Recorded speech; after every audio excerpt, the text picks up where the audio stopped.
الخبز العربي ازاي نعمله في فرن البيت او ان احنا نعمله على البوتاجاز ينجح معانا، يطلع منفوخ ويطلع قوامه حلو وطري.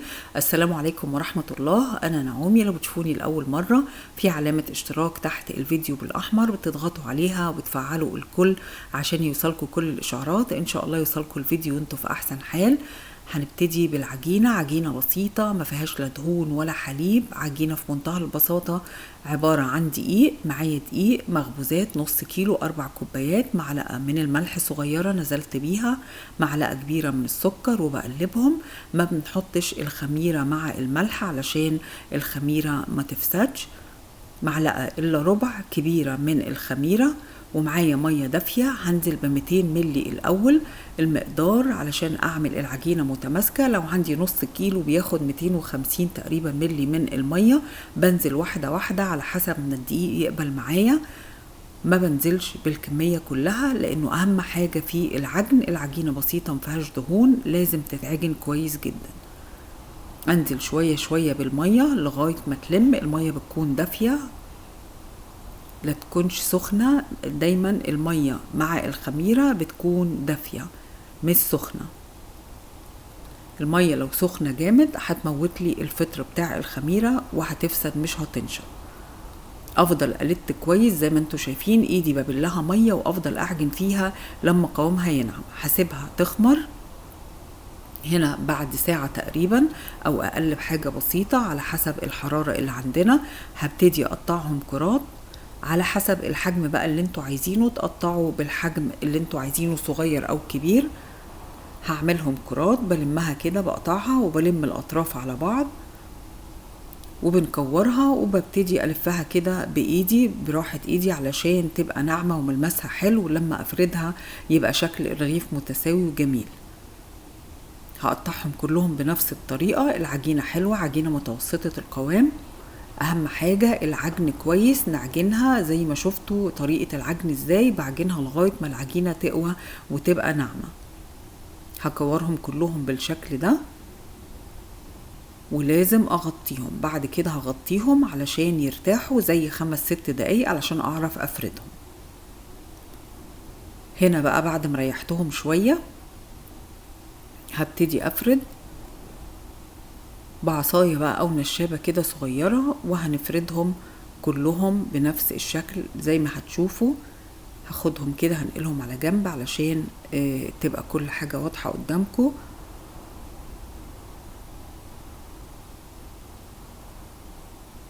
برش كده الدقيق بيكون تحت وايدي تكون خفيفة. افرد الاول على الاطراف علشان لما اخد بالنشابة هاخد من نص على الاطراف علشان يبقى كلها. اهم حاجة ان الرغيف يبقى كله نفس السمك، ده اللي بيخليه ينفخ، ان هو يتعجن كويس. وكمان في الفرد يكون كله نفس المستوى، متبقاش حتة اسمك من التانية يرفع من جزء لا، ياخد نفس درجة الحرارة يقوم يتنفخ كله مع بعضه. بسوي كل الاطراف علشان يبقى كله نفس المستوى. ايدي بتكون خفيفة. وهنا خلاص كده حسب بقى ما انتوا عايزين. انا هخليه رقيق بحطه وبغطيه. عايزينه اسمك شوية حسب الحجم وحسب العيش اللي انتوا عايزينه، سميك ولا رفيع. واغطيها واخد واحدة تانية. الدقيق بيكون تحت، ما بغرقش بقى دقيق جامد، والوش يكون حاجة خفيفة جدا يدوب ايدي مكان الدقيق علشان يطلع شكله يبقى شايني كده وحلو. هو مفيهوش دهون، محطش دقيق كتير يبقى شكله وحش وينشف. الايد خفيفة وناخد من النص على بره. بحرك في كل الاتجاهات علشان يبقى كله متساوي، الاطراف متساوية، وما بنضغطش جامد علشان ما تلزقش في الكاونتر.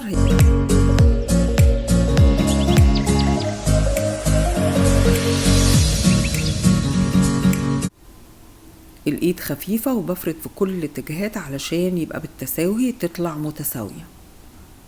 كل واحد نعمله نغطيه علشان ما ينشفش، لازم يريح قبل الخبيز. لما هسيبهم اخلصهم واسيبهم يريحوا حوالي 10 دقايق على الاقل. لو بنعمل كمية بنبتدي نخبز على طول. اول ما نخلص اللي عملناه الاول بناخده على الفرن على طول، وهكذا.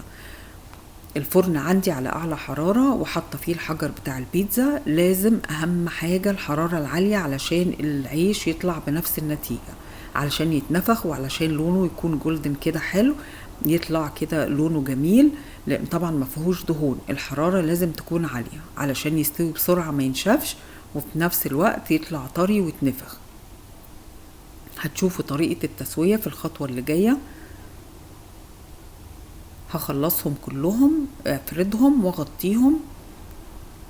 ايدينا خفيفة وعلى الاطراف، من النص على الاطراف، وكل شوية ارفع علشان اطمن ان هي ما تلزقش، تبقى بنفس المستوى. ايدينا خفيفة وعلى كل الاتجاهات، بسويها كلها بنفس المستوى، وبشيل كده وبنزل بالراحة عشان تطلع متسوية وحلوة، مفيش جزء يلزق، وتبقى يعني يبقى الرغيف مدور كده وحلو.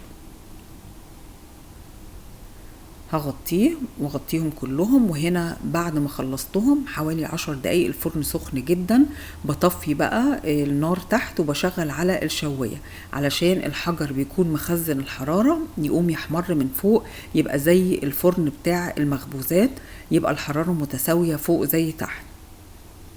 كل بقى ما بيبرد الحجر، يعني ممكن اسيبه دقيقة ولا حاجة، لو حسيت ان هو من تحت اللون مش مظبوط بتاع العيش، اسيبه يسخن شوية من حرارة الشواية، هتسخلي الحجر توصله من نفس درجة الحرارة تاني. كام دقيقة؟ حوالي 3 دقايق تقريبا، بيكون مستوي فوق وتحت. وهنا بحط بايدي، لو مش عندكم البيلر عادي، ونحط 2 و3. النار سخنة، فهنحط على حسب ما ياخد معانا الحجر. لو مش عندنا الحجر ده بنحط اي حاجة سميكة ونخبز عليها عشان تخزن لنا الحرارة.